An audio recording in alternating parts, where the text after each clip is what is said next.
Hello, everyone, and welcome to episode 3 of Discourse, TM. Today, we're talking about a comedy classic. Is it a comedy classic now? I guess it will be. I think you can only be considered a classic after, 20 years? I think if you're 20 years old, you're retro at this point. And so we'll say it's almost a comedy classic. I can say it's a beloved comedy, chat. Introduces to some very talented people, I think for the first time for a lot of us. But we are talking about Edgar Wright's Shaun of the Dead. And I'll say at the top, probably one of my favorite comedies of all time. It's definitely in my top 5, if not my top 3. Absolutely adore this movie. And before I kind of hand it off to other people, I just want to kind of go into how I originally saw this film. And I'm curious if everyone had like a similar experience to myself. And I did not see this movie in theaters. I feel like a lot of people did not initially see this film in theaters. Not that it wasn't a commercial or critical success when it first came out. It did very well. About $6 million budget, made $30 million, I think like internationally. Pretty good for a film like this. A small hit, if you will. But for myself, I originally saw this movie on Comedy Central back in the day when Comedy Central was just playing this on reruns all the time. And yeah, it was the edited version. So they took out all the cool stuff, all the swear words and sexual innuendo and most graphic things, of course. But I eventually, acquired the film on like DVD. I want to say like a couple of like months later, and saw in all of its gory, dry British glory, if you will. But it was kind of like a revelation for me because at the time, when I think about like what comedies was I into in the late 90s and early 2000s, and I have to say they were like stuff like Austin Powers.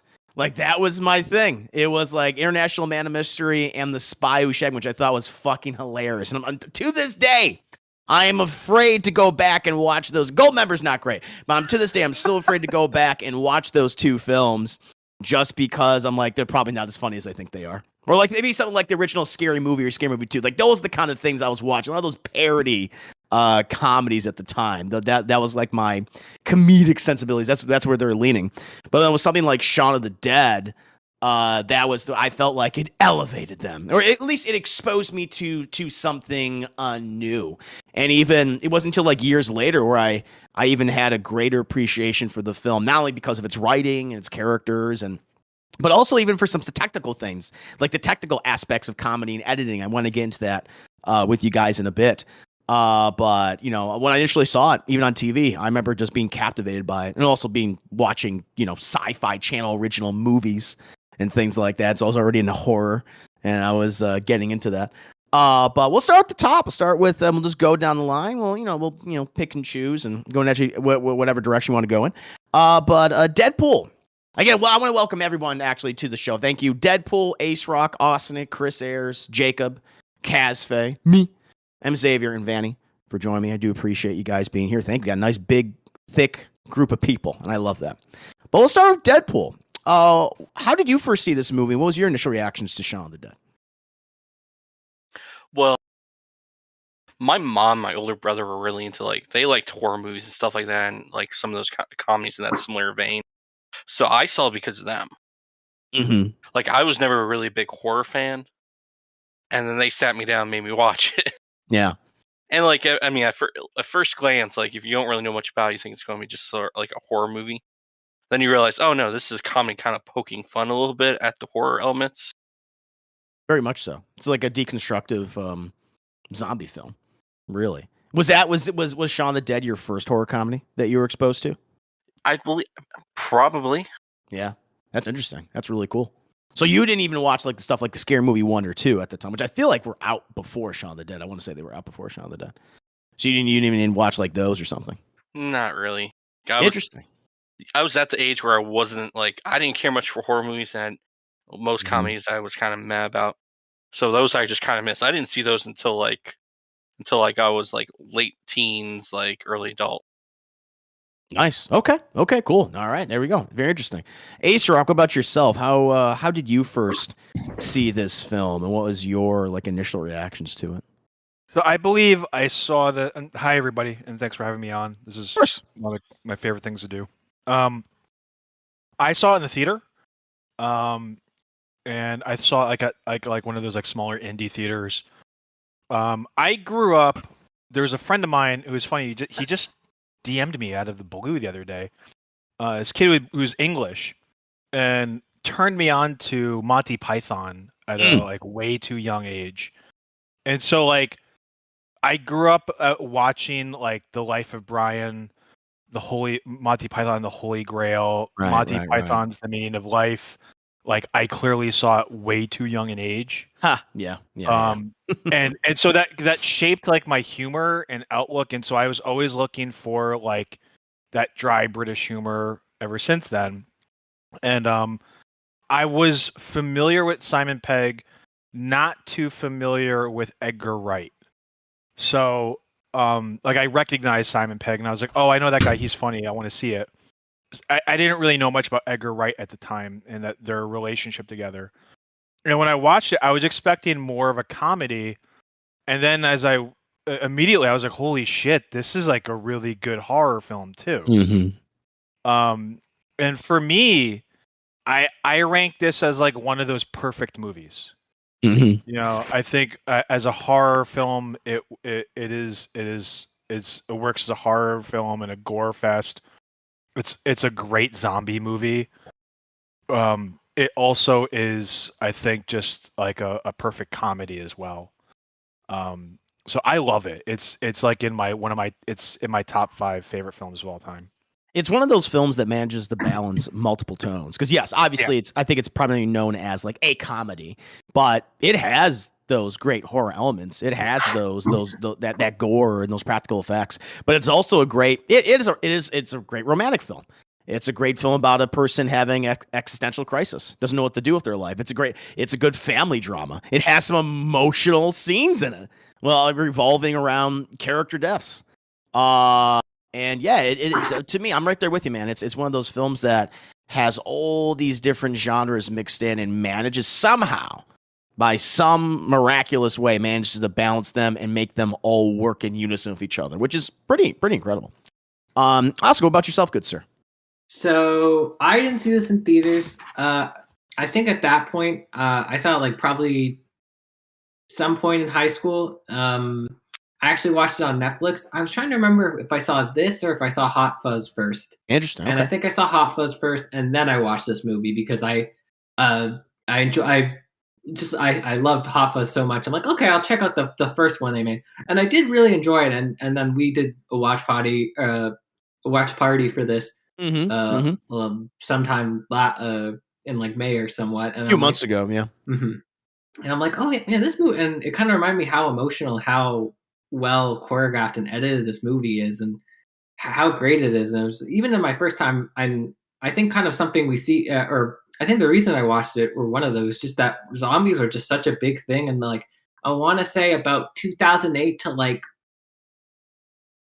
2015, like the first 5 years of the 2010s, there was just a lot of zombies, and it was all really good. Like we had The Walking Dead, we had Left 4 Dead was still a big game. Oh yeah, definitely.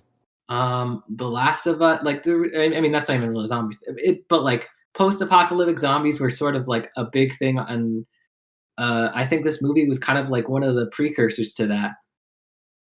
I feel like with I guess we can say zombies is a subgenre of horror. I suppose it is now at this point. It has been for quite some time. I always hear from people, oh, the zombies, they're dying out. The subgenre's dying out. And yet these films still persist. Maybe they range in quality, but I think there's always been like a huge zombie film for whatever decade or several. Since when we first saw like how we see zombies today. Like I'm not talking, voodoo zombies and shit, that kind of thing, which is what the word originally came from. I'm talking about like, Night of the Living Dead zombies. I feel like whether it be in the 60s or 70s, 80s and 90s, 2000s, 2010s, and probably into this decade now, we've always had something that has been very big, that has come from that subgenre. Whether it is in books like Max Brooks's World War Z, or video games. I count Last of Us as a zombie game. Those are zombie-esque enemies. They're definitely inspired by zombie fiction, or even though I'm not the biggest fan of it. I mean, the comic Walking Dead, which is great, which I do like a good portion of that comic. Even though I'm not the biggest fan of the show, I mean that was huge. And so it's a genre that keeps iterating on itself and experimenting, deconstructing, doing new things. I think that's what's made it last for nearly 60 going on 70 years now. So it makes it pretty incredible. Chris, what about yourself? How did you first see this? What was your first initial reactions to it? I when I first watched this movie, I would have been 12, maybe almost 13. Baby boy. Yeah. I'd seen a trailer for it on a Blu-ray of some other movie, this was around the time where I was finally starting to get into horror. I was watching stuff like Evil Dead and Scream and whatnot, and I also this was back when Blockbuster was still around, and I managed to smuggle a lot of R-rated movies into my house that way, and Shaun of the Dead was one of them, and I watched it, and I absolutely loved it. I ate it up. I've watched it multiple times over the years, and it made me a fan of Edgar Wright for life, and it turned me on to the possibilities of what you can do with satire of particular genres. It's funny that you bring up Edgar Wright. I'm curious because Edgar Wright, I mean, he was known obviously in the UK for his series Spaced, but I think like this film was the thing that really put him on the map for a lot of people, especially international audiences. Did anyone? I just question for anyone out there right now. Did anyone see Spaced before they saw Shaun of the Dead? Were they already aware of Edgar Wright and Simon Pegg through Spaced? Anyone in particular? No, I think Shaun of the Dead is how I discovered Edgar Wright, and then after that, I looked for Spaced because I heard about it after this film. Okay. I was just very, very curious about that because I know that was their big thing that initially got them going. And Nick Frost and a number of other actors even appear in Shaun of the Dead. So I was always curious about that. Yeah, like all of you guys. After I saw Shaun of the Dead, then I went back and I eventually watched Spaced. That was kind of like my trajectory, if you will. I feel like almost the entire cast of the main characters from Shaun of the Dead are in Spaced. I think his girlfriend, most of them are. His girlfriend and the guy with the glasses are definitely in it as well. Yes. Yeah, you're correct. Yeah, playing very different characters, which I think is cool. Jacob, Thunder Lee, how about yourself? How did you initially see this, and what were your initial reactions? I'd say the first time I saw this film was in 2006. I was like 6 years old, and it was like I think it was Spike TV, like before Spike TV went down the drain years later. Yeah, they showed this a lot on Spike. I remember. Yeah. And I remember this because I was trying to watch my wrestling show. It was Thursday night, and I remember this specifically. I was trying to watch my wrestling show, and they showed it right before the show, and I saw the whole movie. I was like, this movie is really good. I really enjoyed it, and I hated horror at the time. This was like way before I started watching horror in middle school. Right, exposed to it, that kind of thing. Yeah. And like zombies at the time never scared me because they were just people, who just ate brains. Sure. So I watched this film and like I just had a connection with the film of how well it was made and how funny it was. And I never became a huge fan of Edgar Wright until I watched Scott Pilgrim. And when I found out that Edgar Wright was the one who did Shaun of the Dead, I was like, this man has always been good at directing and making good entertainment. Sure, to your point earlier about talking how you weren't like a big horror fan, but this kind of got you into that, or at least exposed you to it. I feel like a lot of these kind of deconstructive films, these films that are kind of like critiques on the genre, are still reverent of it and love it, but are poking fun at it in a kind way. I feel like these are kind of gateway films for a lot of people. The same way where I think like looking at Scream in the 90s that's a great gateway film to a lot of slasher movies in the 70s and 80s, or what have you. Like you can think of any kind of deconstructive film and how it looks at a genre and maybe makes fun of the genre, but then it acts still as a way to like, you can still appreciate it, and then you discover other films. I wonder if Shaun of the Dead, for a lot of people, is kind of like that zombie film, like they're like baby's first zombie film. and that's how they were eventually exposed to the subgenre. Cassie, what about yourself? How do you first see the movie and your initial reactions to it? Well, the first time I actually saw the movie was just today. Oh, wow. But I had always, although I had heard of it before, and I had heard of the Three Flavors Cornetto trilogy before. Yeah. Like, I saw World's End when it was in theaters because people had been telling me about the trilogy. Right. But Shaun of the Dead, that was the movie that people had always recommended to me once I was allowed to see like horror movies and stuff, and I had been watching horror comedies that were more parodies of slashers like Scream, or I watched Bride of Chucky, which like I don't know, like things like that. So this is the first, I think, comedic zombie film I've seen. And I will say that as much as I liked World's End, this was better. I feel like World's End was like a slightly different version of this. That is so cool that you saw it for the first time. What you said today, right? You said today? Yeah. That's amazing. Wow. And you saw The World's End first. Have you seen if I just ask you, have you seen Hot Fuzz? I haven't. You haven't? But I've heard of it. Oh, you should. No. I would recommend you definitely. If you like Shaun of the Dead, then I recommend checking out Hot Fuzz. I'm actually. I know some people in the chat or some people you were here like The World's, and I'm not a big fan of it personally. I think that's probably the weakest entry. I just think it's kind of I don't know. Just I really didn't like the character. I think there's too many fucking characters in that movie, and I didn't care about them.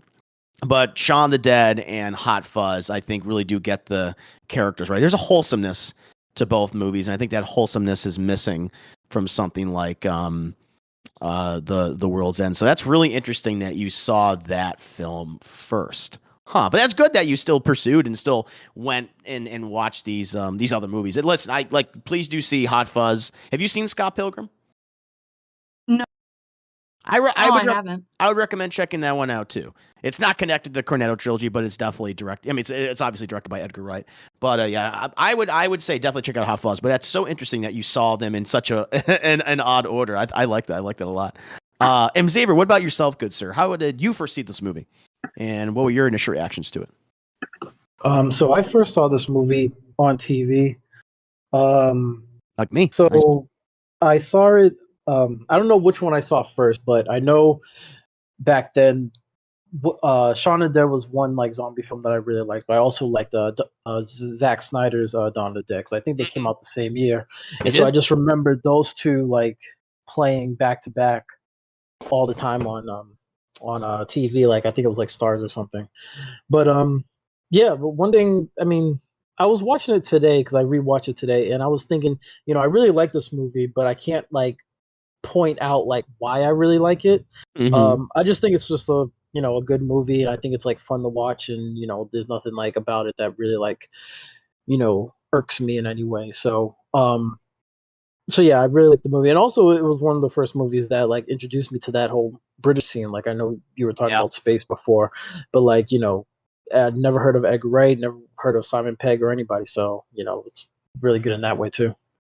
I'm interested to know if this was anyone's like first. I mean, yes, I know Ace Rock. You had said earlier that your first exposure to British humor, or older British humor, was like through Monty Python and Monty Python, Holy Grail, The Life of Brian, and those kind of films and shows. I guess I have two things when I typically think of my exposure to British humor, and it's this movie.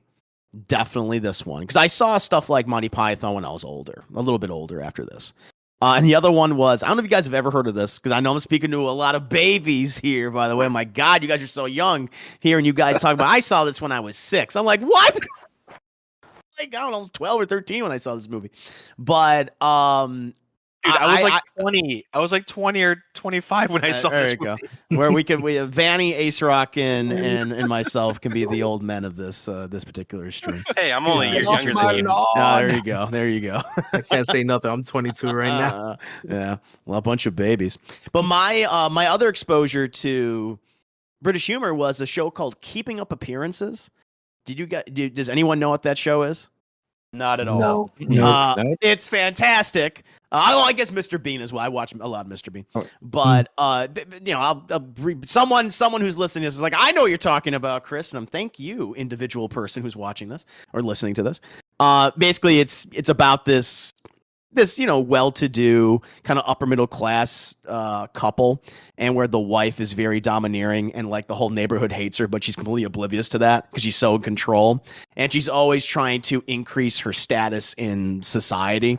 And she plays the character of Hyacinth Bouquet. Her name is actually spelled Bucket, but her name is Bouquet, and it's a really funny British sitcom that came out like I want to say like the early 90s or something. But that my mom watched it all the time, and because my mom watched it, I watch all the time. And it was Hyacinth Bouquet, and it was Shaun, of course, Shaun the Dead. There are other shows that I think share a lot of similar DNA. Yes, with Shaun of the Dead. White Dwarf, which is kind of has very similar vibes to Mystery Science Science Theater 3000, and also The Young Ones, which is like it's difficult to explain, but if you go back and look up The Young Ones, it's like East London dirtbags. Right. Living in poverty in like the 80s, and that definitely if you go back and watch those shows, you will definitely see a lot of the same sort of like DNA that you see in the Cornetto trilogy. You know, it's funny, like you bring up these shows, and like I haven't heard of some of these. Like some people obviously here have not heard of Cube Appearances, or like how we brought up like Squid Games, like off mic earlier. And it's interesting to me, like there are so many shows and movies and programs from all over the world, from all these different countries that we've just never seen. Could be excellent, amazing. Could be potentially like some of our favorite things we ever watched. But there's such a glut of content out there. They'll probably never end up seeing it. I think it's kind of just like that's always been very interesting to me. There's that's why like now like people are watching something like Parasite, like I mentioned earlier, like just South Korean cinema and in TV, and how it's like, hey, these are like two examples, but there's probably all sorts of other things that are just as good as these other things as well. So it's just crazy that we're just limited in what we can watch. I mean, and that's what it is. Like I know enough to be able to see all these things because we're all busy, we're all doing things, we all have lives. There's so much content out there for people to peruse and watch at their own leisure. Vanny, what about yourself, good sir? How did you first see this, and what were your initial reactions to Shaun the Dead? So I saw it in the theaters and was so excited when it was first announced. Like I grew up on a lot of the British humor. Like I loved Mr. Bean, I loved Monty Python, and this just hit everything I've been wanting into a film. Just that dry humor and the performances, everything. It just absolutely nailed it. So I saw it in the theaters as soon as it came out on DVD, picked it up there. It's one of the few films where I've watched like the behind the scenes, like director's commentaries or like the fun facts throughout it. Like I never watched or listened to those kinds of things, but I was so enamored with this film, and it's still one of my favorites. Like I have my Cornetto trilogy posters. I still watch these films on a regular basis. I do agree. I think World's End is by far its weakest, but I'm one of those defenders where I can see what they're trying to go for. And it does have a different tone, but Shaun of the Dead is it's the gift that keeps on giving. Like there's always another Easter egg. There's always another way to interpret like the ending. Like I hope we about the ending quite a bit because I have some thoughts on it, but sure, of course. It's borderline a perfect film. And from a technical standpoint, from how to do foreshadowing, like how to drop like very subtle, but very, very funny hints. It's amazing. And I still quote it to this day. I still say, "You've got red on you." You've got red on you. And it's like, I ran it under code tap. There's just certain things that... No, there's so many iconic lines and moments. And you're right, Edgar Wright, and I guess Simon Pegg as well, because they did co-wrote it. They wrote this movie together. Like, they're so good at the foreshadowing and just layering in jokes. And it's the kind of thing that it's rare to see this happen. Because it's like we're going to repeat a joke and it becomes funnier as it goes Right. along. Like sometimes like you just beat that fucking shit in the ground. Like I get it. I'm just not fun anymore. But at least in this, I could say in this movie and definitely in Hot Fuzz, I think also in Scott Pilgrim as well. At least those are the ones I can think of where they do repeat something over and over and over again, and it becomes more and more funny because the scenario has become more ridiculous. Right. And that's if we're talking about the writing. Like, you know, I want to also just kind of touch on the technical aspects of this film in a bit. But I also just want to kind of talk about the cultural impact briefly. I mean, had anyone seen a cricket bat before this movie? I hadn't. And yet now a cricket bat is in every zombie game. It's in Left 4 Dead, Left 4 Dead 2. It's like, yeah, give me the cricket bat, Shaun the Dead.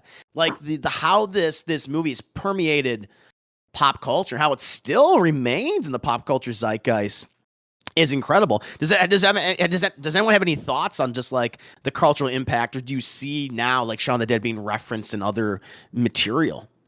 I think Shaun of the Dead is one of those movies that literally gives you like, oh look, a cricket bat, well here it is in like 30 other zombie games, or like, you know, a pub that, you know, that ends up being a level in a zombie game. Like Right. it, and it's trying to reference a lot of George Romero films. Very much so. Oh yeah. And so like we was just playing Back for Blood the other night, and the jukebox, the whole jukebox mission, There it is. You're right. Mm-hmm. Literally like reminded me of Shaun of the Dead. Like, oh look, the jukebox is literally bringing the whole horde, and like I felt like that was a reference to Shaun of the Dead, even though in the movie it was Queen, and I don't even know what was the song that was playing in Back for Blood. Why is Queen playing? It's on random. Yeah, no, you're right. I completely missed that. You know, it's just so commonplace because the thing is, you're right. Because Shaun the Dead has had such a cultural impact, and you've seen it referenced in all these different ways, whether it be in video games or whether it be in novels or comics or other movies, that now it's this commonplace. It's like, oh, of course it is, and you don't even think about it. Go ahead, Deadpool. Left 4 Dead 2 also has the jukebox reference. There's one level where you trigger the jukebox. It plays whatever that band that's referenced in the game. It plays one of their songs. Or no, the Night Riders, or whatever they're called. Oh, is it Night Riders? That's it. Okay. Yeah, it plays their song and then attracts the horde. Nice. Yeah, so there you go. I completely forgot about that. Again, it's just commonplace. The song they're playing, the Queen song they're playing in Shaun of the Dead is "Don't Stop Me Now." Mm-hmm. Kill the Queen, which is so and I love how they actually get in sync with the song with the action. That's one of the technical aspects of this movie I really appreciate. I mean, there's a lot. Like you just look how even like Edgar Wright edits. Like the editing is funny, but I just love that scene. Go ahead. I'm sorry, I didn't mean to, but you bring that up and it made me think of Baby Driver, which is like one giant music video that Edgar Wright did, and like that whole scene with the song is almost like a little music video in the middle of that movie. Yeah, that's a thing Edgar Wright does throughout all of his movies. Mm-hmm. It's a thing called Mickey Mousing, and I learned this because I took sound classes where they taught me this. Where the action you're seeing on screen is synced up to the music that's playing over that scene, and that's something that happens throughout all of Edgar's movies. And I love that. I typically like that from him. There's somewhere. And I guess it's something like Baby Driver. Like I can appreciate it more the story structure of that movie bothers me. But I do like that about his editing and how he incorporates music into his films. Like that is pretty good. Any other thoughts? Just the cultural impact on this. I mean, some of you guys remind me of shit I completely forgot about, or just have become just like of course it's in this. Go ahead. I'm sorry. There was one cool thing that I noticed that obviously Shaun of the Dead is in reference to Dawn of the Dead and the whole George Romero series. After Shaun of the Dead came out, there was Land of the Dead, and Nick Frost and Simon Pegg made a cameo in that. Right. Yeah. I've always heard that, but I've never seen that scene. Yeah, they're the paintball zombies. Oh, okay. There's a scene in it where there's somebody's like selling where you can shoot paintballs at the zombies. They're the zombies getting shot at. Oh, see. Oh God. Wow. No, is Land of the Dead is that the one with John Leguizamo and yeah, that's the one. Yeah. Yep. I And feel like how I've walked seen that movie. I I saw walked one out in of the the draft theater house. in that one. You walk out of the theater. I heard I it. walked out of the theater in that movie. I think I've seen. You know what? I know what it is. It was on TV. That was a movie that was on TV like a lot, like on FX or something. One of those channels, Sci-Fi. And I'd only catch certain chunks of it, and it would always be like the last third of the movie. Like I don't know how the fucking film begins. I don't know what the setting is or what's going on. So I feel like most of the time, if we ever click on a movie on a TV channel, it's always gonna end up being the last third of the film. Mm-hmm. does anyone still have that? That's interesting you bring that up. Does anyone still? Does that happen to anybody? Because I don't have cable anymore, so that never happens to me. Like everything is just from the beginning nowadays. There's a lot of Twitch streams that do always on. Like Shout Factory has their own always on, where they're showing old movies and basically all the stuff they own. They just throw it up there. So sometimes I'll pop up there and there'll be like a movie in mid progress or something. Okay. Like that. Yeah. No, that's a good modern example. Go ahead. For me, I have my TV has like this free TV thing, streaming service thing for free.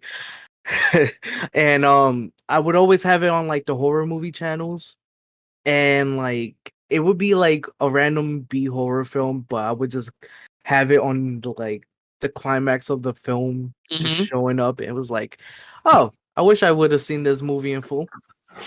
Yeah, sure, of course. Now, at least, but hey, we live in a time now where it's become a lot easier. Casfe, do you have something to say? Well, I was just gonna say this is probably a bit obvious, but I think Zombieland took a lot from Shaun of the Dead. I have only seen clips of the Zombieland movies, but it's what kept popping into my head when I was watching it. It's funny you mentioned that because I was gonna suggest. I was just talking about what Edgar Wright films we should see, but you should definitely see Zombieland. The first one especially because I think that one is great, and you're totally right. It does take a lot of because much like Shaun of the Dead, that is also a very deconstructive film. It looks at the zombie genre, still indulges in it and its tropes and things, but also points certain things out, like the double tap.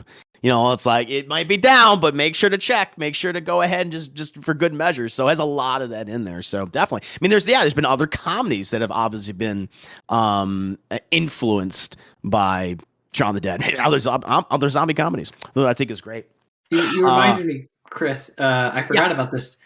In the Phineas and Ferb, I think near the end they did a big zombie episode. They got Simon Pegg, they got Nick Frost, and they got because he was alive, George Romero, all to be in it and to be animated.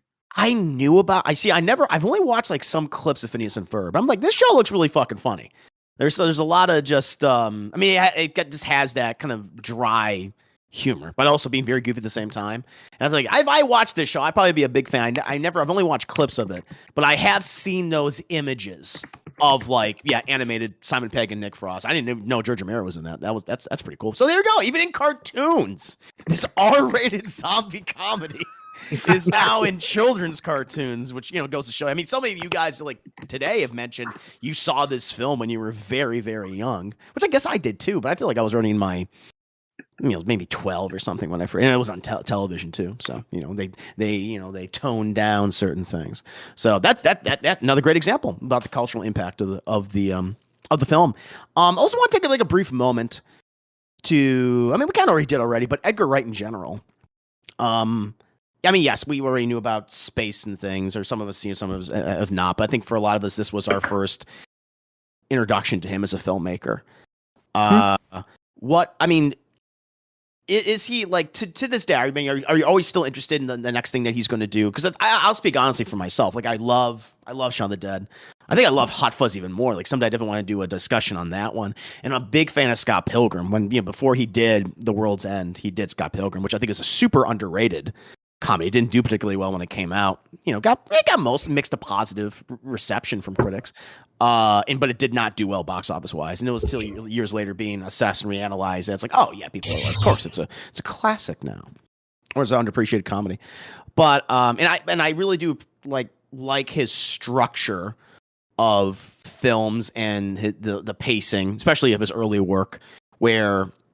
I always think about it was like the YouTube video. I don't know how to credit this individual, what this person's name was, but it was about editing styles and the comedy of editing. And I think it was. You know what I'm talking about? every frame of painting. I think that's it. I think that sounds familiar. I think that's right. All credit goes to that guy or that group, where he compared like the editing style of Edgar Wright. You know, the transitions, how we go from scene to scene. Like in particular, it was for Shaun of the Dead. It was like Shaun's breakfast or something. How would do all these fucking quick cuts in the coffee until eventually in his clothes, and then eventually he would go to like work and stuff, and then it would slow down and we would be in the scene. But it was like this really fast-paced transition that was still very comedic and going like, oh, it was fun. Or like in Hot Fuzz, when the character of Nick Angel, Simon Pegg's character, is going from England to like this small British country town. And it was that quick cut with him getting his luggage, him grabbing his plant, him at the train station, the train going by, like all these really things. And they compared it to like a typical comedy. It was like Ryan Reynolds. It was like a Ryan Reynolds, Sandra Bullock comedy called The Proposal. And it's this super generic editing where it's like, let's just see New York City or like, you know, the United States. And I was like, wow. And it really shows you like that makes the difference. Where you have someone where it's thinking, oh yeah, transition, whatever, who cares? But when it really does, you could do so many creative things with that, and he so often does that. Even if I can't say I'm like the biggest fan of some of his recent work, like I'm not the biggest fan of, the World's End or something like Baby Driver. But I just want to talk about a minute about Edgar Wright. Is there anything that you guys really appreciate about him, or do you want to bring up about him and give the man his credits? His props. I was gonna say that. What was I gonna say? I was gonna say that. Even though I haven't seen all of Edgar Wright's movies, I think just from this movie and then also Scott Pilgrim, every time I see his name, I'm just like, my ears perk up. It's like, oh, maybe this is a movie that I might be interested in seeing. And also, it's not common, or at least for me, like where you have been able to see the trajectory of a filmmaker's career, because like I saw his first movies, or I saw one of his first things, Shaun of the Dead, and so yeah, I've at least like heard of like his other stuff as well. Sure. Mm-hmm. Anyone else like in regards to like just Edgar Wright, his career, what you like about him, what you dislike about him? Just speak freely. I love like the shots that he chooses in all of his movies, because it's like he has subtle references, including in both Scott Pilgrim and Shaun of the Dead. Like there's subtle references, like the scene of the guy passing out when Shaun was riding the bus, and then that would eventually turn into like the zombie thing. Like there's a lot of sort of reference, and one of my favorite parts about it is the intro, like the song intro, the goofy song intro. Bum bum bum bum. Yeah. Like this, it's a whole like choreographed, in my opinion. Yeah, but it is. Yeah, it was like a subtle reference, like these people are gonna turn into zombies. I mean, it's that classic George Romero.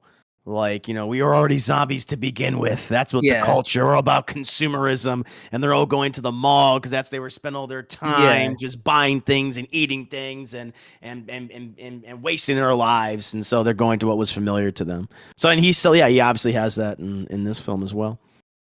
I put, I think the consensus is that Baby Driver and World's End are his weakest entries. I'm speaking for myself. A lot of people do love those movies, but I don't disagree with you. However, I will say, comparatively speaking to the majority of films out there, they're still really good films, and they're still really well crafted films. And I think one of the things I love about Edgar Wright, and he's someone whom, if his name's attached, I'm interested in seeing what it's about. Mm-hmm. I almost place him in the same sort of category. I would consider him an auteur at this point.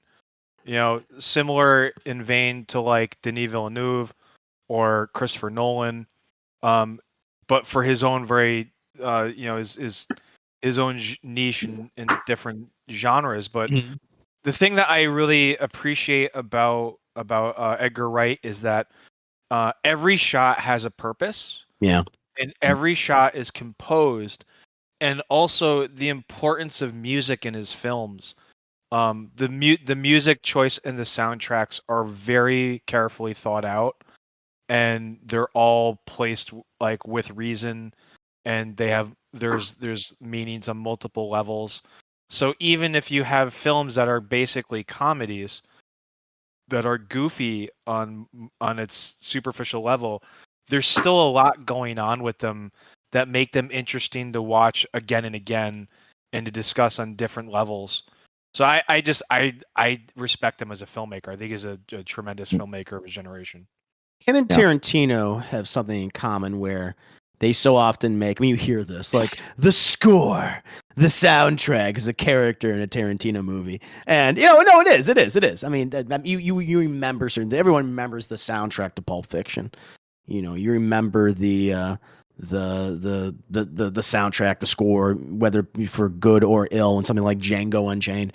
But I think Edgar Wright does, he takes necessary steps where it all fits and it doesn't become too meta at the same time. It's just good for the scene itself, where it's funny, you know what they're doing, but it's just on every level, on an emotional level and a comedic level, like the score and the music he picks does work really well. And that's across the board, I think, in a lot of his films, whether or not I like some of them or not, like that's always very consistent with him. So I agree. Any other thoughts from anyone else in regards to when you think of like Shaun of the Dead specifically, because you bring up Tarantino is such a good point, because I think where Tarantino is so in your face with all the culture references and just how up his own ass he can be at times.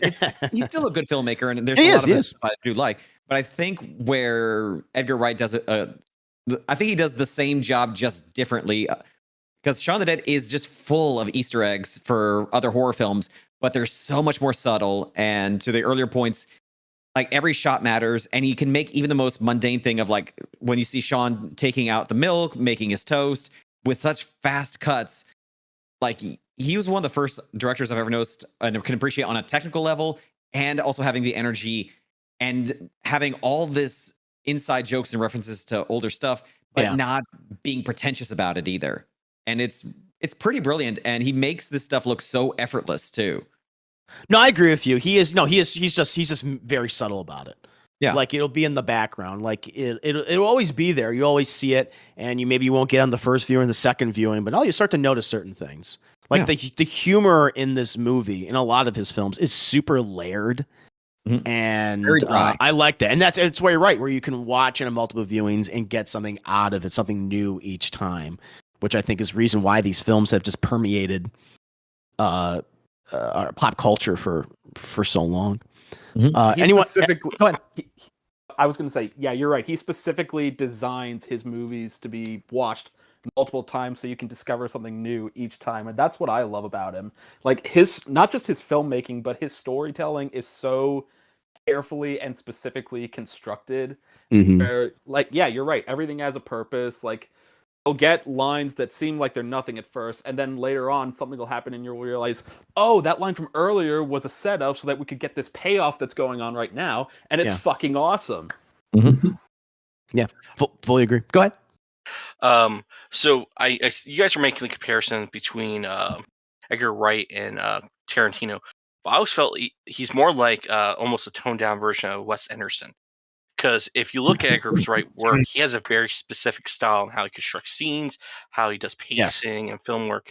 And it always reminds me, like I said, a toned down version of Wes Anderson. Like with both, you can see their fingerprints all over the movie. Like if you take an Edgar Wright movie, and you've never seen it before, no one told you it was Edgar Wright movie, you don't know anything about it. You go into it, like, it wouldn't take you too long to start to pick up, hey, wait, I think this is an Edgar Wright movie.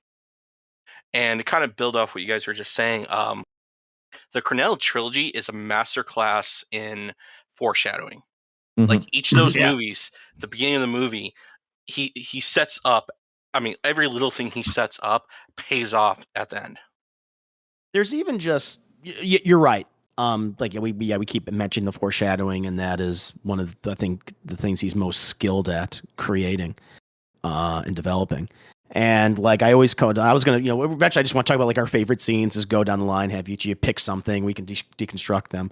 But I always think about like the scene where Shaun, like he goes to the shop to pick up like it's the morning and he's tired and he goes, picks up the Coke, and like everyone's doing their thing and everything, outside. And then he does the same exact thing the next day, but he doesn't fucking notice it's like it's the zombie apocalypse happening outside because he's so into his own routine. And it's like all these little things that it's like, oh, wow, look at that. But certain people are still doing like the same things, but as zombies, or like on these fucked up versions, but he's so completely out of it, he doesn't even notice. It's like, it's so rewarding to see like the same scene again, except with these certain changes. And he so often does that in a lot of his films. Like there's repetition, but there's always like a subtle change with the repetition each time until it becomes something very, very different. Any other last minute, like, just points about Edgar Wright people want to emphasize? Okay. All right, Cass, go ahead. I was just gonna say, building off what you were saying about the subtleties and everything, I just love some of I think there are at least 2 shots of when Shaun's like getting out of bed and stuff and walking around, and it like the camera focuses on his legs while he's groaning or something, and it's very zombie-like, and I loved how that played into the foreshadowing. It's that great, it's that, like George Romero, where we just live this kind of like mundane trance-like existence where we're just doing the same thing every day and acting, becoming zombies. So you're totally right. Austin, did you have something you wanted to say? Oh yeah, I just really wanted to talk about Scott Pilgrim because I think some of you guys know is that I'm from Toronto, and the movie's basically set pretty much where I live, and I think that's why it holds a special place in a lot of people's hearts, because it just kind of references things that even if you lived in Canada, you still wouldn't exactly get it. Like they have a shot where they're in Pizza, and you can see it's this old store that's like kind of a piece of shit, but it's called Honest Ed's. It's like very brightly lit, but it's like a pretty crappy store inside. And now it's like gone and just condos, and you can see Casa Loma. There's Aubrey Plaza works in a country style. That's it. Which is not even like Tim Hortons. It's like the shittier Tim Hortons right coffee shop. But like it's because Toronto and like Canada in general is always used in so many shows as New York or whatever. But it's just something so beautiful that you gotta see your hometown like represented in that way, and shot so well. And he does so many different like locations and details that like you could rack, and a lot of them are still there, and a lot of them you can still go see, and I don't know, I think it's why it holds like a really special place in my heart as a movie.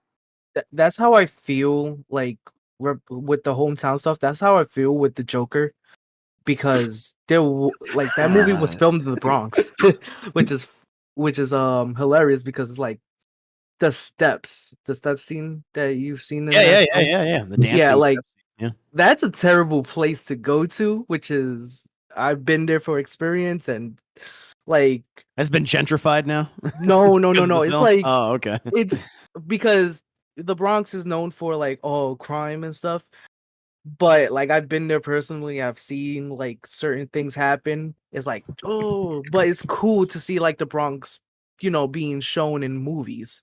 Of course. Like it's the same way with like, I know if everybody saw like, I don't know, Queens or something like that, or like Queens and Spider-Man, or like Homecoming, or Houston, like certain spots, like I think everybody will feel the same way.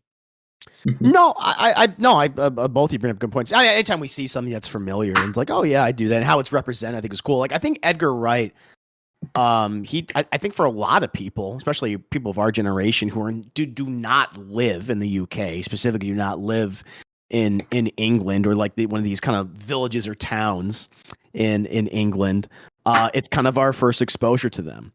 And when we hear from people like Osnick, who just brought up how, like, clearly, like with that's our exposure to British culture and like, pubs and things. Like, I feel like that's the first movie I ever heard like a bar called a pub. Probably, maybe I've heard it like in other movies and things, but I remember just like pub culture is explored in that movie. Even the little treats that they eat, which are probably things that everyone, yeah, of course, oh yeah, of course, I know exactly what those peanuts, those little candies that they eat in the movie. But like, I like what you brought up, Austin, where he specifically is referencing Canadian culture and cuisine and everyday life. So he clearly does his research for these locations that he shoots at. And he shows his love for these areas by referencing these things, not like making obvious, references, but just like he's just being very subtle about it. It's like, of course they would showcase that coffee shop. Of course they would showcase this particular pizzeria because that's what everyone would go to in Toronto. And I think that's what makes him very special as a filmmaker. And just like he takes, because Cop Boomerang, it's based on a graphic novel. He takes like the panels and the story from that, and he just puts it in live act. It's like, people forget it is like a graphic novel, but he just takes that and he shoots it in such a way that it looks like it is real, but you can still get the video game kind of comic-esque nature of it. Oh yeah, he nails that, and especially in something like Scott Pilgrim. Yeah, the way that's probably one of the best. It's not a video game adaptation, but it kind of is. It's very a video game-esque movie. You're right. That's why I'm kind of excited for his new movie, Last Night in Soho, because I really want to see like how he uses it's in London, right? So yeah, it's like 1960s London, or at least part of the movie is. So I want to see how much of that environment in London that he could like show off. Yeah, just recreate and show appreciation towards. No, yeah, that's a good point. So that's probably going to be the most positive aspects of the film, at least something to really look forward to in regards to Last Night in Soho. But I did want to move on from Edgar Wright. Obviously still reference him and talk about him, but I do want to talk about specifically some of the characters in the movie. It's like, yes, this is named after Shaun, the titular character with Shaun of the Dead, but we do have a big cast of characters. But I did want to just briefly focus on, get everyone's opinions on the dynamic and the friendship between, Simon Pegg's Shaun and Nick Frost's Ed character, where, I love them as a duo. Their rapport is fantastic. There's so many scenes with them. Like you can tell, you could tell, like, just seeing this movie, that Simon Pegg and Nick Frost are such good friends because they have that instantaneous chemistry, the way they can just bounce off each other. Even when the body language is just so close to each other. And I just really like that about them. And where you can really go in depth and say, like, yes, Ed is also kind of holding back Shaun at the same time, not having a move on with his life. But at the same time, I just love that dysfunctional dynamic between them. Even when we see them come to a head and Shaun criticizing Ed later in the film, but I just love them in the movie. I think, like, and also we see them in Hot Fuzz again. I think that dynamic is in full force, maybe even better. But what's just everyone's opinions on Shaun and Ed's relationship in this movie? Because for me, it's one of those perfect comedic duos. Same. It feels real. It feels like a very real friendship. They've known each other for so many years. And they can still fight a little bit too, like especially when shit gets really bad and Ed is still being a bit selfish, and you see that tension. But then it's like everything's forgiven, like the next scene, like you would with your real friends too. So it's not like a perfect relationship. I actually think it's more of that Shaun and Ed just feed off of each other. So like that's kind of one of the points of Shaun of the Dead's theming, is that Shaun keeps himself down. Shaun never has a plan, and Ed just goes, "Yeah, that's fine. I'm cool with that." And like they kind of feed into each other's friendship, and it happens. Like everyone has a friend like that who just like you just have like this great chemistry, and you can argue and then forgive each other instantly and pretend like it never happened. That's a great point. And like you say that on full display throughout the film. Like even when Liz breaks up with Shaun and Ed is just trying to make him feel better, like when they're at the bar. Yeah. It's funny because a lot where he's just like going over the denizens of the bar, and it's funny because you think this like movie had like a lot of improv, and there is, but this scene was completely improv'd by Nick Frost and Simon Pegg, like with Nick, that is Simon Pegg genuinely laughing in Nick Frost's descriptions, and like he wants to see monkey, and he's doing the whole gorilla, whatever the fuck it is. And I love that scene so much. It's so good. It's wholesome. I had no idea that was improv because it doesn't feel like improv. So you Yeah. telling me that it's improv, like, yeah, that's a surprise and it's a pleasant one. It really didn't. I thought it was like part of the script, and then I read the script like not that long ago. I'm like, oh, it's not in there. Yeah. Like that whole scene feels like it's just two friends talking, which Yeah. is cool. That's why I think the dynamic works so well. And even like when you talk about them like feeding off each other, Vanny, and you're right, how you even like you have the fart joke between the two of them. And he's like, I'm sorry, Shaun. Sorry. Yeah. For And what? then No, he's like, I'm what? It's like, stop it. I'll stop doing it when you stop laughing. Laughing. How I'm not laughing. I'm not like, yeah, I know. Where they have that in the beginning of the movie, and then at the very end, where it's taken a fart has taken on new meaning. It shows the connection between, which is incredible. Like, usually fart jokes in a movie is like, oh, give me a break. But again, it's the subtleness of the fart, if you will, which makes it so good. The fart is not the star; it's the reaction. Exactly. We don't hear. See, I feel like in an American movie, we would go. You would hear like it. that, and then be like, but it's a silent one. It's you're right. It's their reactions to it.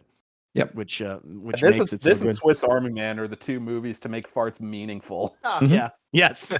True story. Those are very loud though in Swiss Army Man. But you're right. But yeah, Farts are important. There are emotional farts in Swiss Army Man. Any other? Yeah, go ahead. My favorite scene. Oh, go ahead, Cassie. Sorry. You can go ahead, Casfe. Oh, I was just gonna say that's what I love about good movie bromances is that the most heartwarming moments can come out of some of the grossest moments. Sure. Yeah. It works for this case. Because I feel like when I think of like a lot of raunchy comedies and they have like a fart joke, I'm trying to think what's a good fart joke. And I'm sure there's ones I've laughed at, but like that. But what's the one that's wholesome? And I don't think there's any except for that one. And it's that I don't know, maybe it's that great bro relationship that's added on top to it, that makes it work so well. But yeah, Ace Rock. I'm sorry. Go ahead, Vanny. But I was just saying, it just adds to their chemistry too. In this case, literally chemistry. But yeah, just the fact that they've been friends for so long, they can still do fart jokes. It's still funny. Yeah. And it just kind of goes into, I think kind of one of the earlier points that you made was like after Liv breaks up with him and they're at the bar. I think if there wasn't such a base friendship already established there, they could have very easily had it where Ed is still on like that pinball machine, not really paying attention, or he's just on his phone. But you can see Shaun's in pain and there's Ed right there genuinely trying like, hey, talk to me. What's going on? And then they're doing the back and forth. So even though Ed's and Shaun's relationship is toxic, there's still love there too. And they do mean well for each other. It's just neither one of them want to grow up at this point. In a lesser comedy, Ed would just be the comic relief constantly, consistently, and unlikable. But you would just resent him. He'll be like, in a lesser movie, he'd be played by Zach Galifianakis, and you'd be like, you're just fucking weird, and I'm just sick of you.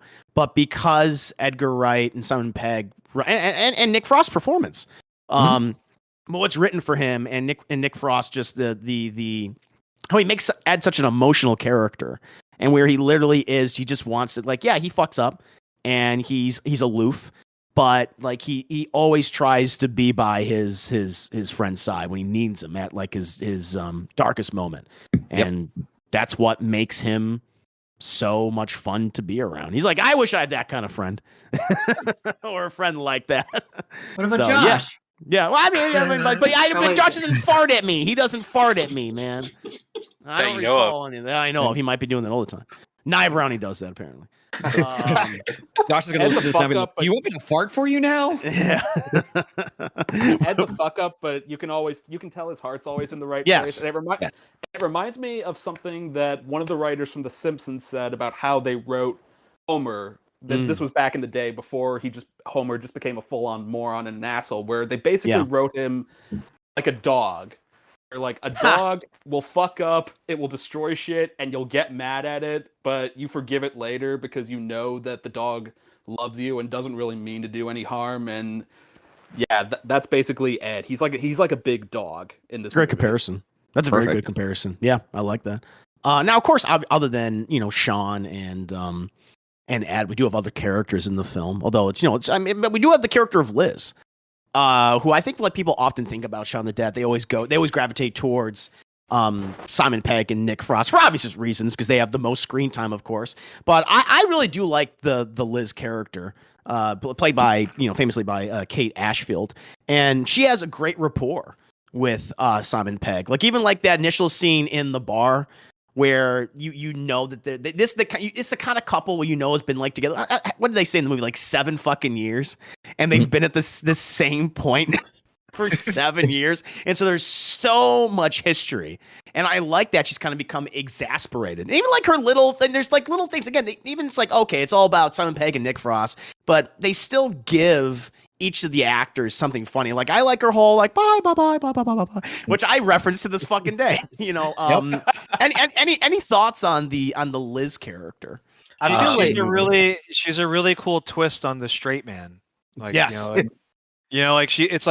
it's a woman, so you gender swap the straight man, but it's also like she does it in a way that's like not obnoxious. It's like as with everything else in the film, it skirts and flirts very dangerously with being obnoxious or like surly, but always remains earnest. I completely understand why Liz would be just fed up with Shaun's shit. As much as I love Shaun. Yeah. She is completely justified in feeling the way she feels. I agree with you. And it's interesting because I think in a lesser film, they would have just made her the quote unquote bitch character. Yeah. It's like she's just oh, come on, why you gotta be the stick in the mud? She could have been that with worse writers or a worse filmmaker at the helm.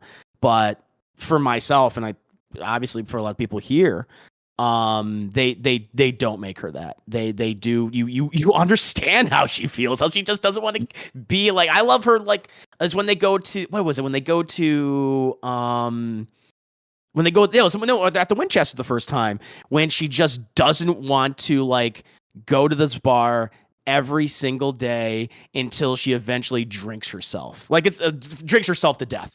And I thought it's funny, but it's also incredibly fucking morbid because Shaun also recognizes like that's probably what's going to happen to me if I keep this up. And it's one of those serious moments in the film. That's when we see like Shaun tell Ed that.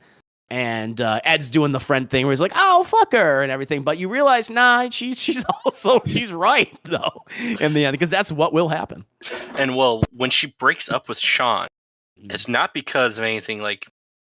It's not for like selfish reasons. Like her reasons for breaking up with him is that she's trying to actively help him improve his life and become a better person that he can be, but he doesn't commit to anything. Mm-hmm. That's his problem. She knows he's a good person. She knows that he has a lot of potential, but he's just stuck in a rut and he just can't seem to pull himself out of it. And that's why she broke up with him. Yeah. Fully agree. Yeah. Cassie, you have something to say about Liz? I was just gonna say I sympathize with her a lot, especially like what you were saying about how she feels like she's gonna drink herself to death and she's stuck in a rut. And I also her dynamic with Shaun is very good because whenever they fight, you can tell, like, because they started fighting about the bar and about how he didn't make those reservations, and that's basically the tipping point for their breakup. But I feel like the way the scene was written and directed, they did a good job of showing it's not just about the restaurant, it's not just about the bar. And she has a backbone no matter how bad things get. Like when Shaun starts talking about them like they're a couple again, she's like, whoa, wait a minute. You said this was bigger than you and me. I thought this was about survival. Right, exactly. Yeah. No, I mean, you sense the history between them. I mean, that's there in full display. It's just another thing. She's like, I'm going to give it one last chance. And he's just, okay. It's just going to keep coming up. Katz, I will say your mic kind of going in and out for like a second each time. I know if you just want to like adjust the settings on that. Just wanted to let you know. Yeah, I'm sorry about that. I'm not sure what's going on with it. And I think there's a delay as well, but I don't know figuring out with it. Okay. No, it's no problem. I just want to make you aware of it. So yeah, no issue, of course. It's fine. Any other thoughts on Liz before we move on to some of the other characters? I I also thought like her rapport with all the other characters was really well done. Like not just with Shaun, but like her scenes with Ed, with her friends, with Shaun's mom. Like it just all really like had really good chemistry to it. No, you do get the sense that like they even say we've been friends at least since college, and like when we have like she lives with her flatmates, Diane and David, and David was just such a little shit. Of all the characters, we'd like fuck David. All right, he gets what he goddamn deserves. So underhanded, you know. Who obviously he's in love with her and has been for quite some time, and he's the like everyone is aware of it, but no one's saying it. I feel like there's situations where I knew someone who was like that, and like everyone was aware of it, and but them like you're just like, oh, I'm not being obvious at all, but you're obviously being so fucking obvious about it. I mean, we want to move on to the characters of David and Diane, just kind of like their dynamic, especially with David, because you always need to have one human character that kind of fucks it up for everybody. And David, to me, he's the stick in the mud. He's the one who just like doesn't want to do anything, who's super passive aggressive. And I mean, he's the douchebag character, but yeah, David played by Dylan Moore, and I think he does such a great job at that of making you hate him, it's because of these years of resentment. Go ahead. He has one of the best deaths in the movie. Yeah. Oh yeah. Just him getting like teared apart, and you can see his guts coming out. Like that's the best practical effects throughout the whole movie. There's a lot of great practical. Yeah, go on. Sorry, and he definitely deserved what was coming for him. Yep. It was. I mean, when it's it's interesting because Simon Pegg, he's really good at. Of one, it's like, okay, you're introducing these really despicable characters, but he gives them like a brief moment of humanity, and where David is finally like about to say sorry to Shaun, and like, oh, okay, he's about to get his redeeming moment. He's getting redeeming, and it's fucking taken away from him, like within seconds, and it's brilliant. And yeah, and you get like one of the most graphic fucking deaths in the movie where he's disemboweled. And then eventually has his fucking limbs ripped off. So it's like, look at your expectations cut out right from under you. Yep. So, any other thoughts on David or Diane? That's one of the best things that, like with David, and it's one of the best Easter eggs in this entire film is that the names of each of the characters rhymes with their fate. So, like Shaun, like you say more like a British. So Shaun gets reborn. Right. Ed is dead. David gets separated. Oh, yeah. But he is like and if you've never seen it before, he was in a TV show called Black Books, and it is possibly my favorite British sitcom of all time. It only ran for like I think 3 seasons, but it was so good. And to see him, Dylan Moore, in that role, replays just this disheveled curmudgeon who just does not give a rat's ass about anybody, and then seeing like the preppy version of that as David is absolutely amazing. And just even during the zombie apocalypse, just seeing somebody who is just such a condescending prick the entire time. But there's also, I think, one thing that he doesn't get credit for, there's a practicality to David too. Like the scene with Shaun's mom. It has to be done, and it's cold, it's heartless, but it's a zombie apocalypse. You got to make the tough calls for it. He's a bastard about it, and there's a reason why he should not be liked, but he's also not wrong. Yeah. No, great one of the things I think that with David is that we all knew a David in college. Yep. Well, just in life in general. Or in life, or like and I think like one of the things that with all the characters throughout this entire film, we all knew a David. We all knew a couple like Shaun and Liz. We all had a friend like Ed. There's and then was it Dawn? The other there's we all Diane, these are all people that are universally known to us and credibly performed, and I think like for a guy like David,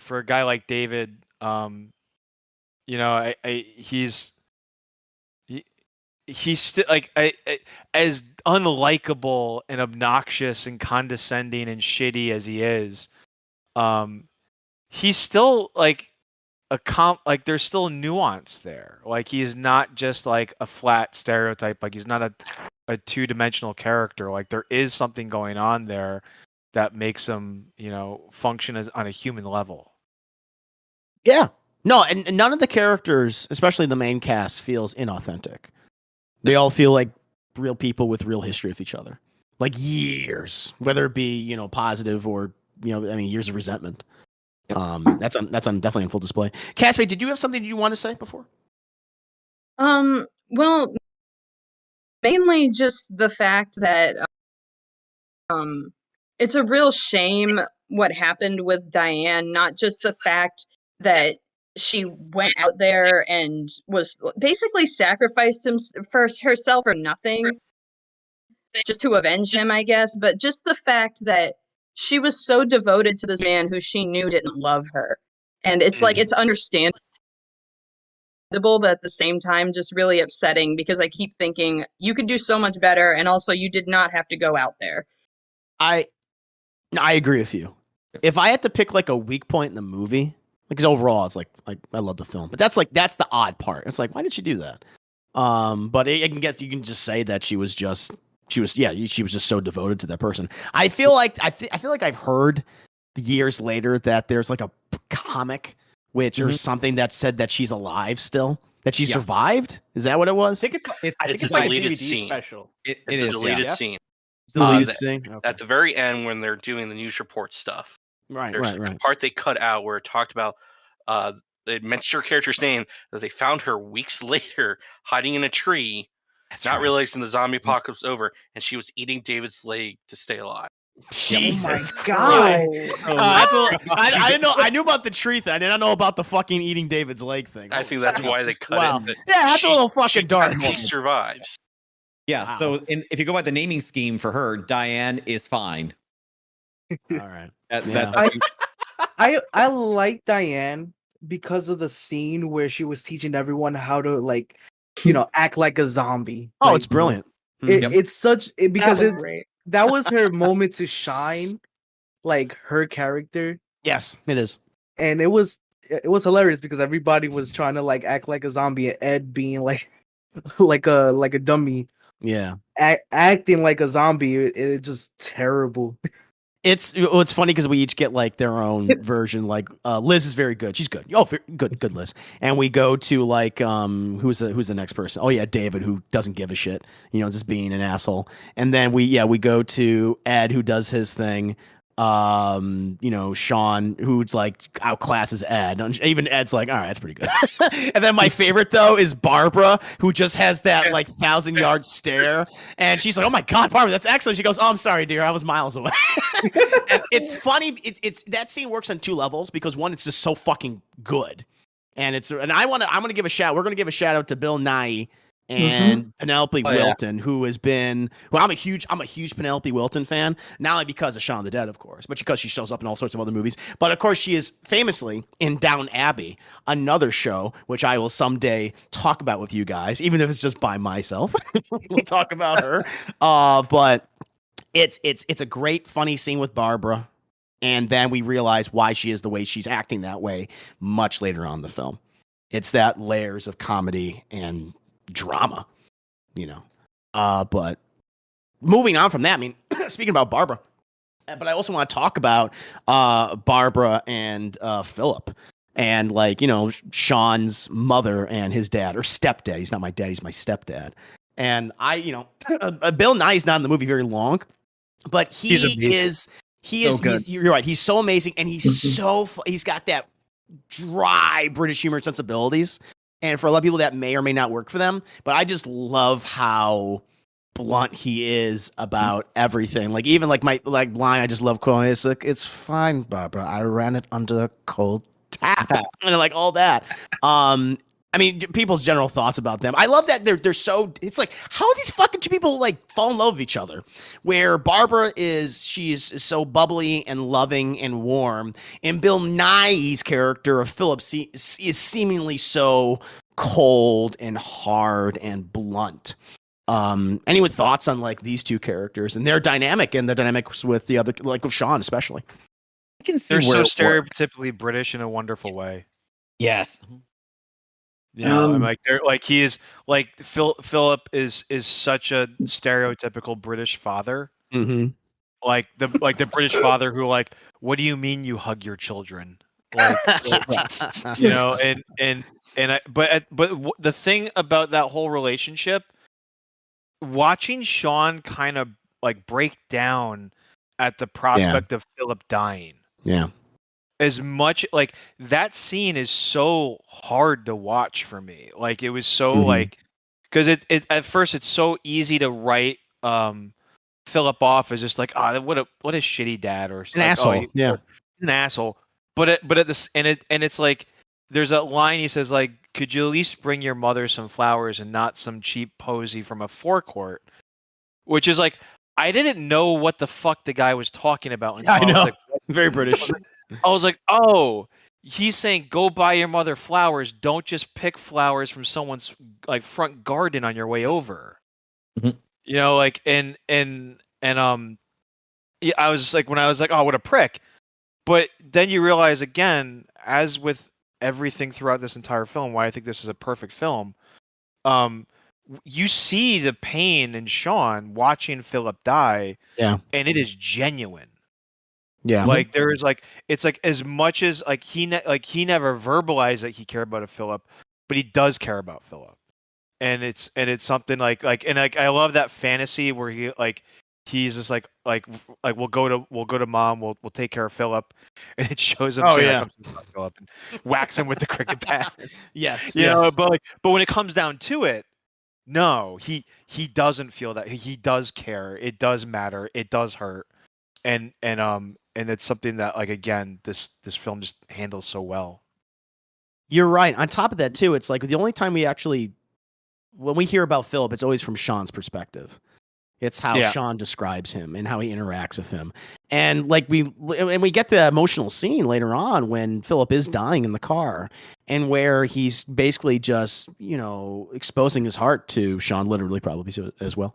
But, saying that I wanted to be a good dad for you. It's just that you had already grown up so much. And, and you could tell like he wanted that.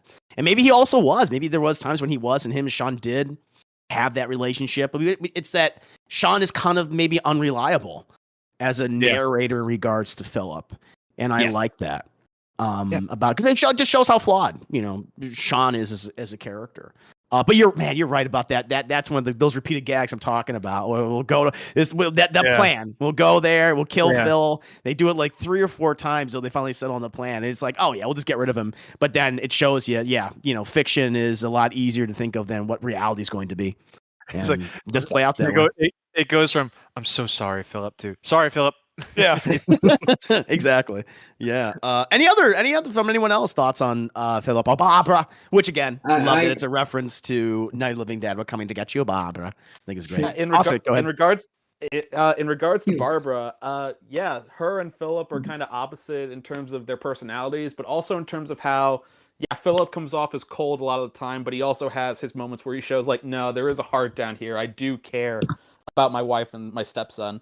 And Barbara has her moments where she seems like, oh, it's all so sweet and lovely and nothing's wrong. But she also has moments like that moment when Shaun comes over and he's talking about how much him and Philip have like not gotten on over the years. And she tells him like, look, he's my husband. And I know you two don't always get along, but he does care. It shows that it doesn't make her like just a cartoonish, lovable mother. It makes her feel like a fleshed out character.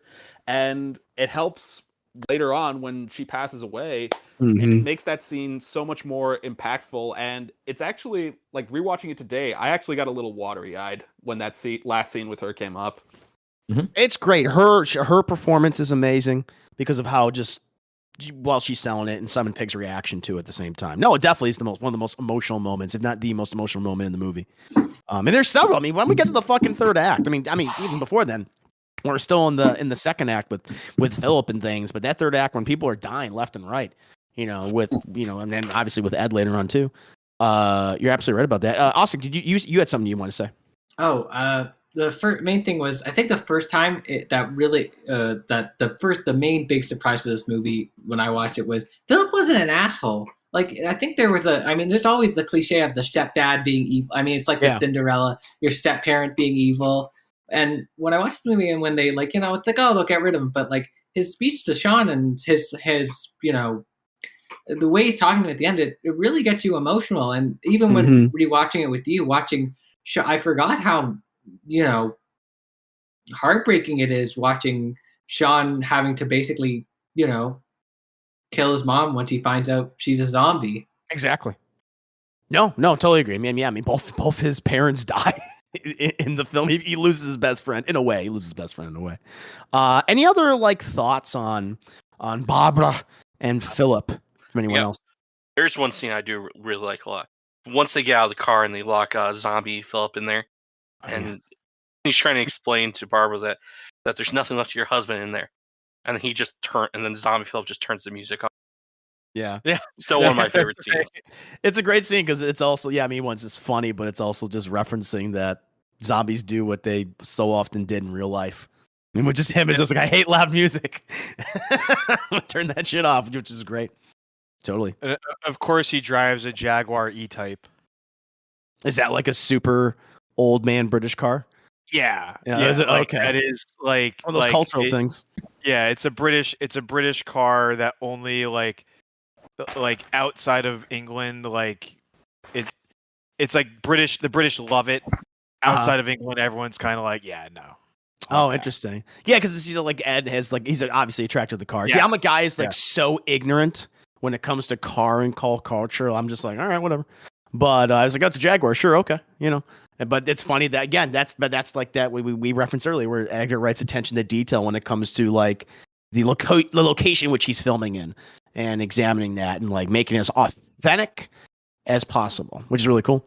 But now we kind of get to the last portion of the show, and I just want to go down the line from people, and we'll start with let's start with Deadpool, and just asking everyone like what their favorite scene is in the movie. I mean, Deadpool, you like to start? Anything that you had in mind, or like a moment or interaction that just really sticks out to you that makes you laugh, or even could be an emotional moment? Anything in between? Well, there's one moment I just mentioned, the stuff with zombie Phil turning off. Right.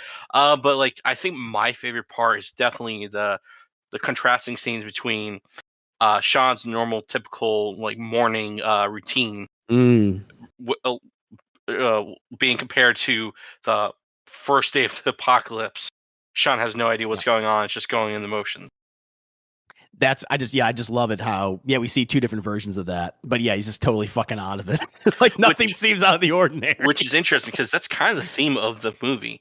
Like how George Romero's all about consumerism, stuff like that for a lot of his movies, but for this one the theme is just going through the daily motions, just kind of mindlessly, because living but not living. Yeah, that's what the beginning of the opening scene of the movie is. You see all these different people just kind of just going mindlessly through their day, and then you see them pepper throughout the movie later on as the different zombies. Heck, like one of the first scenes, and they show people in the supermarket buying stuff, and the cashiers are just standing there mindlessly.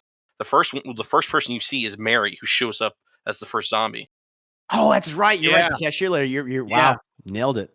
Yeah, and and that's also kind of the theme of like Shaun's arc. Is trying to break out of that rut of him just going through the motions. The routine.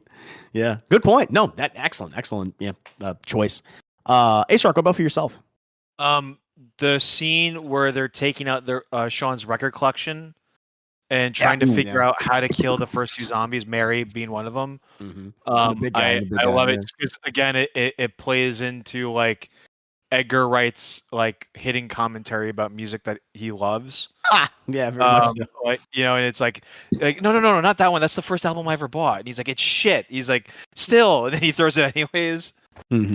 That's I think, I don't know who, someone mentioned earlier that they had the script or read the script, and I was always curious as to whether or not that scene was improv. But I love that scene. That's like my favorite scene in the film. Something that you guys are mentioning, like hidden references. The asshole kid that he works with, Noel. Yes. He always like gets phone calls. He's like, "Hey, mate," he's talking to Ed. I love right. that Yeah, movie. later That's on- so much. Later on, someone calls Ed looking for weed during Mhm. the apocalypse. That's Noel. That's right. That's right. Because Ed is like they sell each other weed all the time, and like that's like it's like they're that's like A little that's subplot. yeah, but that scene where they're throwing their records at the two zombies, I just think is just like endlessly hysterical. Or like, and they're so slow that they have to like they finally get like a cricket bat and like the other one gets like another like a shovel or something. Mm-hmm. And he's like, no, you should get the big one. I'll take the short one. And they switch sides. Like that whole sequence, I thought was hysterical.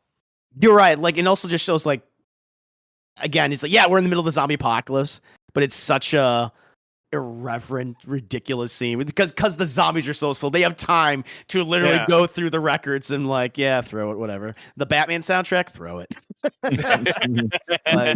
You're right. It's great, but also very, very brutal. Very brutal. That's when they start to brain the zombies. Austin, what about for yourself? Favorite scene?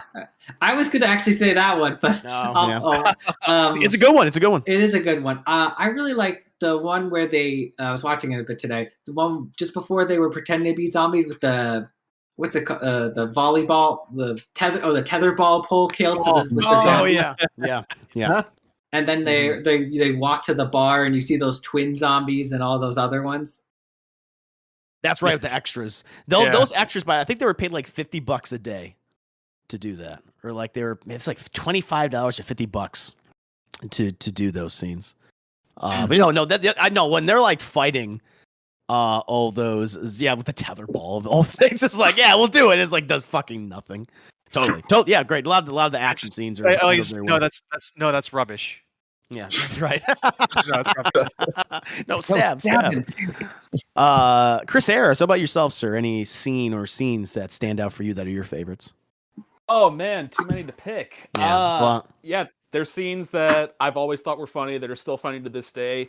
There's scenes that hit way different than before, like the scene where Shaun's on the bus and everyone's starting to look a little worse for the wear and they're coughing. Like that gave me flashbacks to right before the pandemic. Right. And when I was on a train coming home from Chicago and I'd been reading how like this COVID thing's getting a little serious, like maybe we should start preparing. And I was on the train and people were coughing around me and I was just kind of clenched up like, oh shit.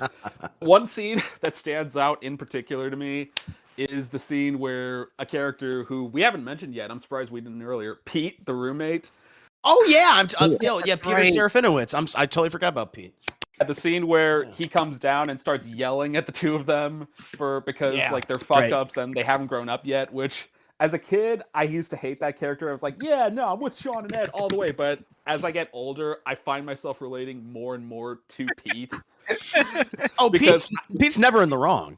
He's absolutely right. Yeah, absolutely. Especially because I live with people who are always like loud and abrasive, and I'm just like, oh god, shut up. But that scene is funny because of the dialogue, but also because it's kind of like the ultimate final catalyst for kicking off Shaun's arc of growing up and taking responsibility, telling him like, sort your fucking life out, mate.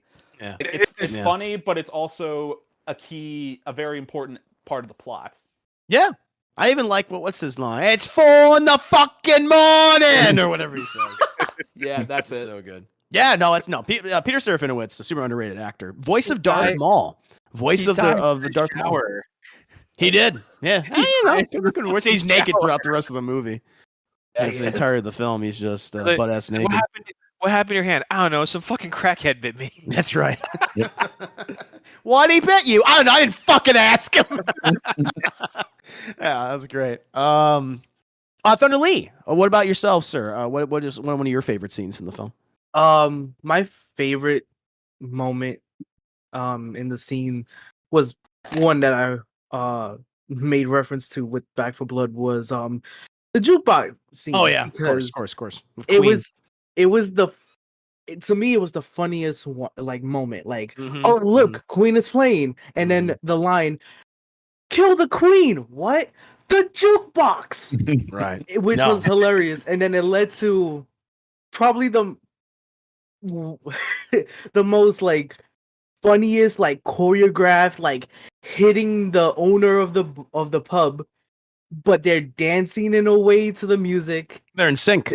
They're trying to turn off the lights, and the lights is going based off the music, and you just see the outside of the lights going on and off. It's perfectly controlled chaos because everything wrong is going to happen, but weirdly at the same time, everything's in sync of each other. It's like a dance. Yeah, and that's why that scene works so well. No, great pick. Cassia, what about yourself? What is your favorite scene or favorite scenes from the movie?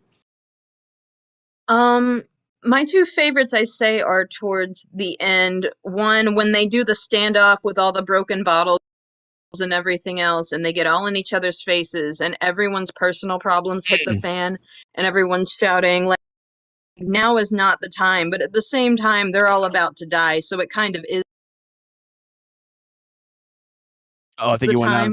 And then the other part was when they're in. Okay, hang on a second. My thing's red, but it usually goes back to green again. I'm so sorry. Don't worry. I was just gonna say when they're in the basement, talking about suicide and stuff, and figuring out, oh, what order do we do this in? And then Liz is like, oh, if I do myself, I'm gonna mess it up. I think I need you to do me. And it just reminds me of the kind of conversations that some millennials and Gen Zers have when they're like making light of depression and stuff. They'll talk about depressive thoughts or intrusive thoughts like it's nothing, and it's just like that kind of desensitization because like they're in the middle of an apocalypse. All they can do is kind of half joke about their suicide. And I love from off camera you hear Ed, I would also like to be shot or whatever he says. Please. They don't even cut to him. It's just his dialogue coming in there. No, I mean it's a very dark scene, but at the same time is still weirdly comedic. I'll go last, so I'll go ahead and move to him. Xavier, what about you, sir? What was your favorite scenes in the movie?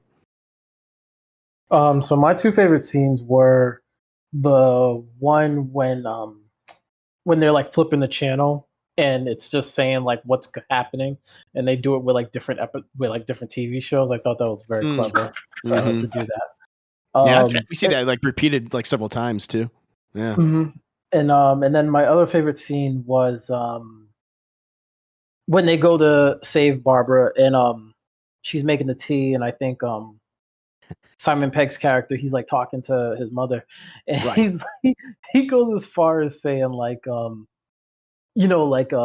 Phil, what if I told you he touched me? Yeah, what if I told you he touched me? And that's a great scene.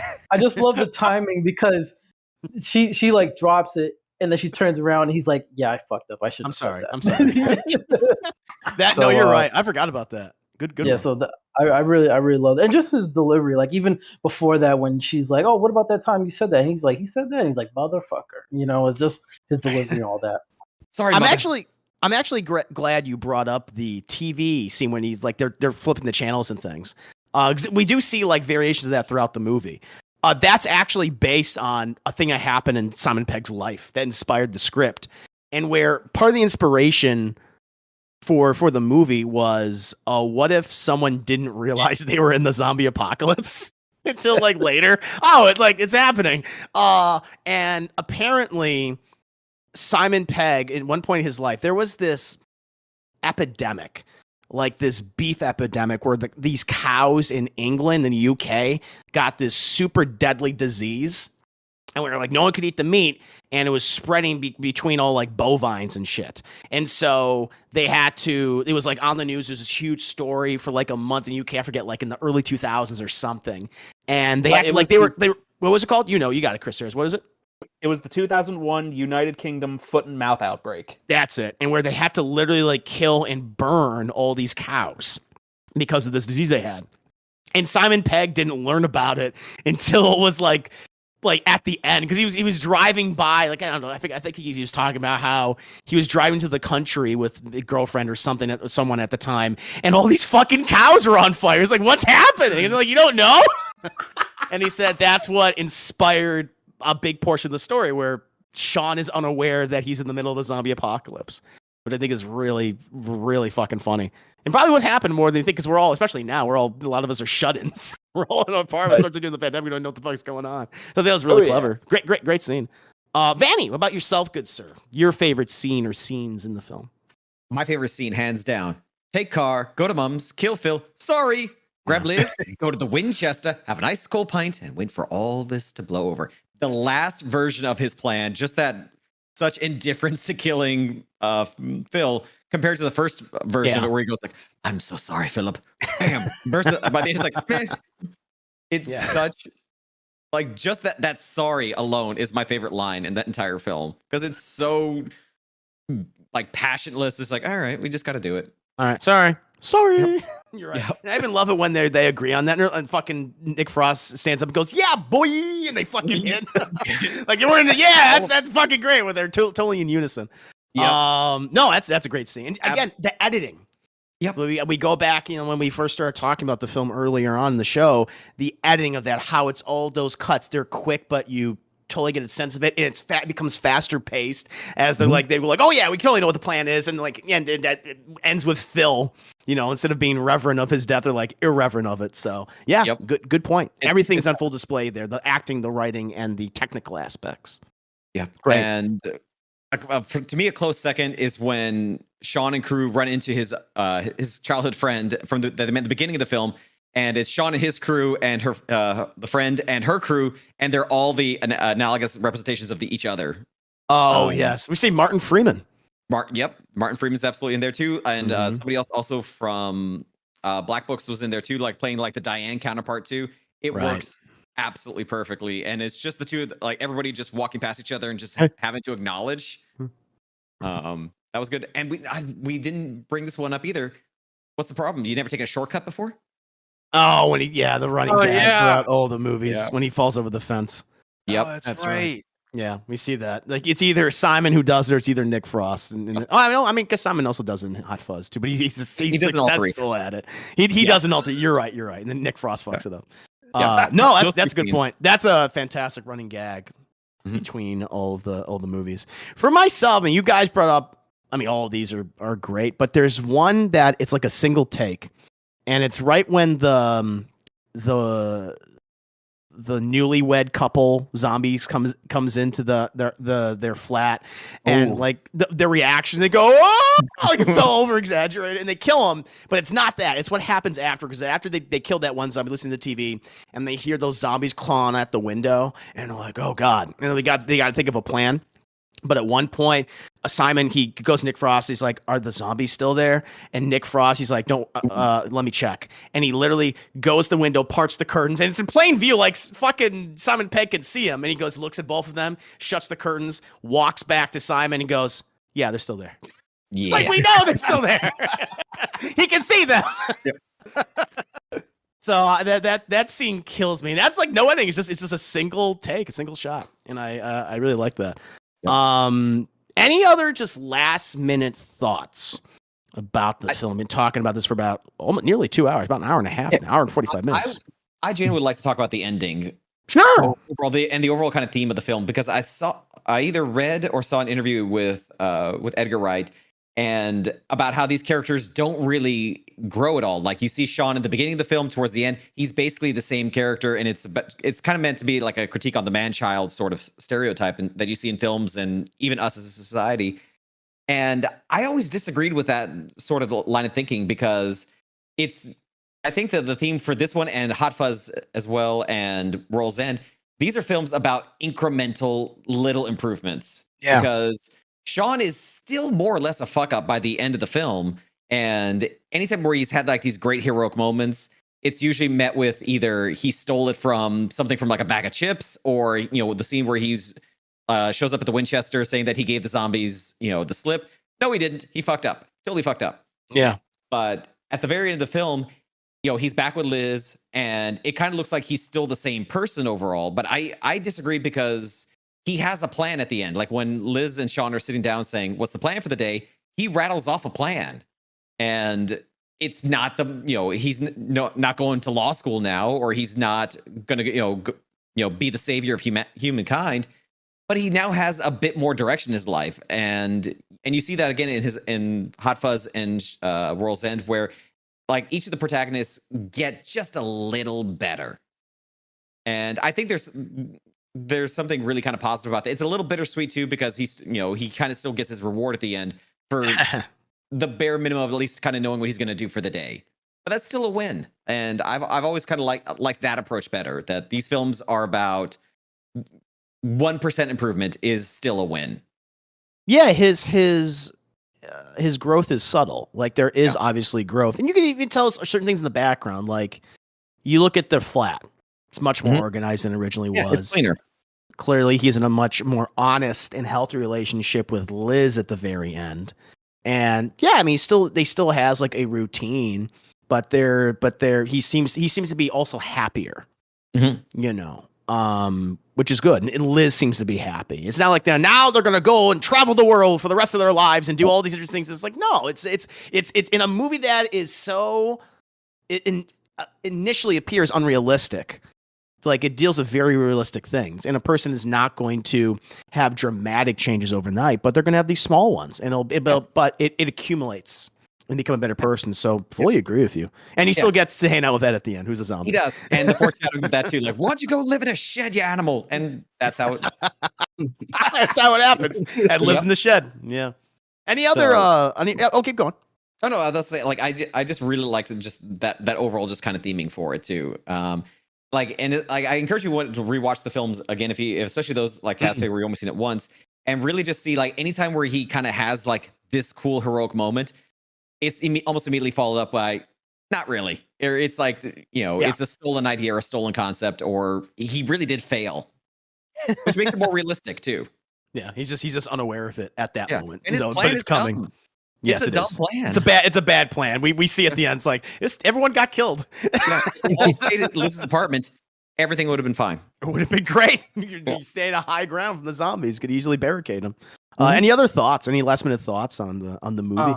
I think the movie deserves to be it's already well known. Like it has its place in horror history.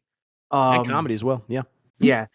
Like I was watching one of Eli Roth's horror documentary shows on Shudder, and the episode was about zombies, like in like any zombie movie, and they talked about Shaun of the Dead being like kind of a critique of zombie films, but also paying tribute to Romero's of Dead films.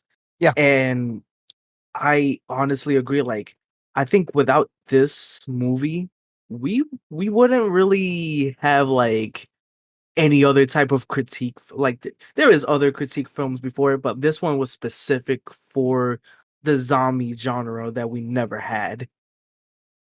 Keep going. Which I'm like, I see it, and I think Edgar Wright had such a gem with this one. With doing a combination of both horror and comedy. So for me, I think this is like my top zombie horror comedy film of all time. I think for a lot of people, it ends up being that. And, in order to keep a genre alive, you need to deconstruct it. You need to make fun of it. You can't just keep doing the same things over and over and over again, make them serious. Like, for every 20, 30, 40, 50 zombie films you get, you need a Shaun of the Dead. You need a Zombieland. It's the same thing with any genre. Like, look at the superhero subgenre. It's like, yes, we have all these great films. We have an Avengers Endgame. We have a Dark Knight. But you need a Deadpool. You do need a Deadpool to be like, see, but we could still make fun of the genre and poke fun at it. So, and that's what keeps it alive. That's why anyone says like, oh, this genre is dead. This genre is dying. It's like, it never is dying. It's changing. It's going through a metamorphosis. It's just, it takes another film to resuscitate it yet again. And then you see all these other films. Yeah. Any other, go ahead. Yeah, I was going to say, to build off that, you need to find a new approach to a particular genre in order to keep it alive and allow it to thrive.